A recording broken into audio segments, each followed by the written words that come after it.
ऐतिहासिक अवसर है कि हजारों साल पहले जिस थानेश्वर की भूमि पर, जिस कुरुक्षेत्र की भूमि पर भगवान कृष्ण ने अर्जुन को युद्ध के मैदान में और गीता का संदेश, एक जीवन का सार और उस समय संदेश दिया था, बहुत उपयोगी था।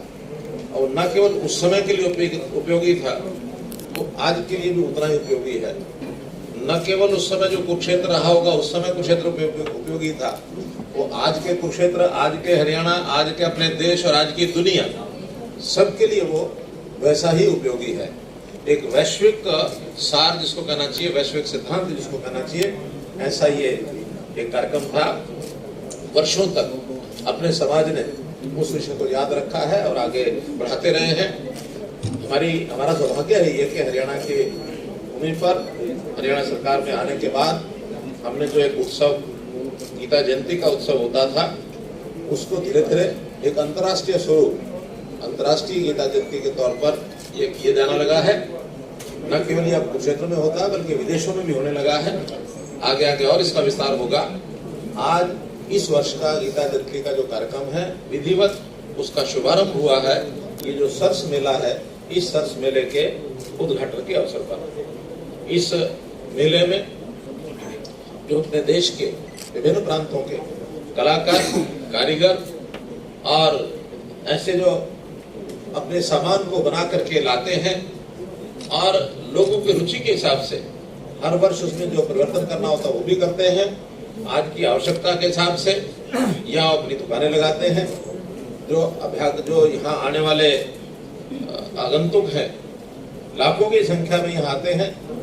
मुझे ध्यान है कि एक वर्ष में तो 25 लाख से ऊपर यहाँ का जो नागरिकों का जो फुटफॉल है, इससे ज्यादा हुआ है।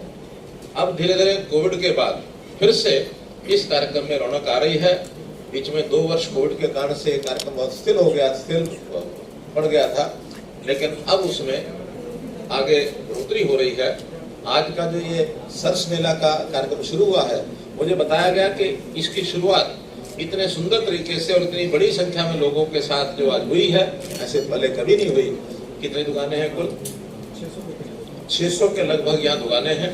इस बात तो हमने एक और बात कही है, कुछ स्टॉल्स, कुछ दुकानें ऐसे हैंडीक्राफ्ट्स की चीजें, ऐसी हमारी कृतियां जो हरियाणा में हम बनाते हैं, हमारे लोग बनाते हैं और उनको विदेशी लोग पसंद करते हैं।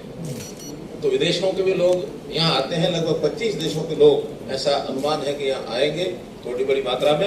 लेकिन उनके लिए अलग कुछ स्टॉल बनाए जाएं ताकि यहाँ की कृति को अपने साथ ले जाएं और आवश्यकता पड़ने पर बाद में उन्हीं कृतियों को उनकी डिमांड के हिसाब से उन देशों में भी हम स्टॉल लगा करके दे सकते हैं। लोगों का रोजगार बढ़ेगा, हमारी जो सांस्कृतिक पहचान है उसका भी दूर दराज तक विस्तार होगा।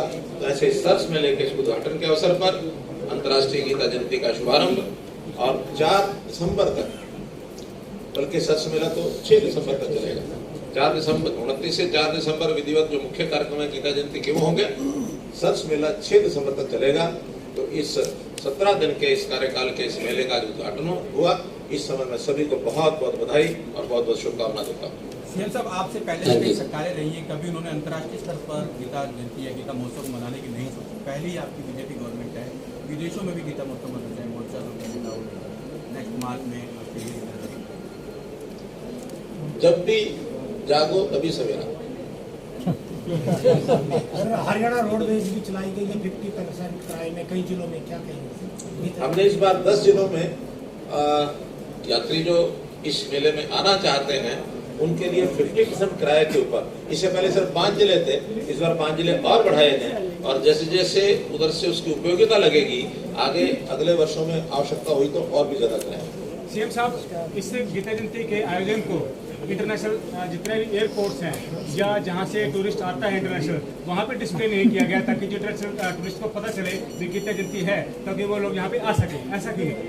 देखिए, ऐसा नहीं कि नहीं करते हैं, ध्यान में है। चंडीगढ़ के एयरपोर्ट पर तो मैंने स्वयं बोर्ड देखे हैं। अब दिल्ली के एयरपोर्ट का मुझे ध्यान नहीं है, दिल्ली में किया है। तो इसका मतलब है कि जो लोग आते जाते हैं बार बार वो उसको देखते हैं। कुरुक्षेत्र में जो बैठे रहते हैं उनको पता नहीं लगेगा एयरपोर्ट में क्या है। पहली बार आप धार्मिक संस्थाओं के साथ बैठे हुए हैं, कभी किसी भी मुख्यमंत्री ने सोचा नहीं समझा नहीं कि धार्मिक संस्थाएं को जिनका बहुत बड़ा योगदान रहता है अंतर्राष्ट्रीय गीता में। पहली बार हम उनसे मिले। देखिए, हर धार्मिक स्थान पर, मंदिर पर जो ऐसे धर्मशालाएं हैं, उनमें गीता जयंती के अवसर पर अपने अपने ढंग से कोई ना कोई रौनक वो करते रहे हैं। इस बार थोड़ा सा उनको बातचीत होने के बाद, मेरी एक मीटिंग पहले हो चुकी है, एक मीटिंग फिर 23 तारीख को है, और हमने भी उनको कहा, उनकी भी इच्छा है कि एक अच्छा भव्य स्वरूप यहाँ निकलना चाहिए, ताकि जो फुटफॉल यहाँ आता है गीता जयंती के नाम पर, क्योंकि ये काम ओवरनाइट इनकम नहीं होते हैं, धीरे धीरे आगे बढ़ते हैं। अब आगे बढ़ने में ऐसे सब लोगों ने भी अपने अपने यहाँ सजावट करनी है, कोई प्रदर्शनियां लगानी है, कोई प्रवचन करने हैं, कोई कथा करनी है, या अलग अलग दिन पर उन्होंने अपनी आरती का भी दिन अपना तय किया है कि एक दिन कोई एक संस्था अगले दूसरी संस्था से 15 दिन तक अलग अलग संस्थाएं आरती को करवाएंगी। जितना ज्यादा पार्टिसिपेशन होगा संस्थाओं का, उतना लोगों को भी आनंद आएगा। और हमने तो ये भी कहा है कि इन सब प्रमुख स्थानों पर कोई एक रूट बना दें, ताकि उस रूट पर पैदल चलने वाले पैदल चलें, वाहन चलाने वाले छोटे रिक्शा हैं, थ्री व्हीलर हैं, ऑटो हैं, या कोई ज्यादा आवश्यकता पड़ी तो बाद में बस की व्यवस्था भी सोच सकते हैं।